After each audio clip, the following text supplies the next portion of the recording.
ندين ونستنكر ما يقوم به بعض الجهات من بناء جدار عازل بين جدار عازل الشنغال وسوريا وقطع التواصل سنجار مع جيرانها، وهذا يصبح خطرا على المكونات الموجودة في سنجار في حال كان هناك أي هجوم من أي جهة كانت.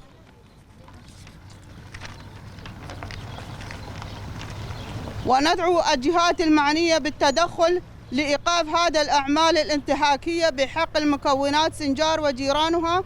ومرة أخرى نهني القائد عبد الله أوجلان والإنسانية بهذه المناسبة، ونتمنى أن يكون العام القادم عام حرية القائد عبد الله أوجلان وحرية الشعوب. مجلس الإدارة الذاتية والديمقراطية في سنجار، شعب سنجار من مختلف المكونات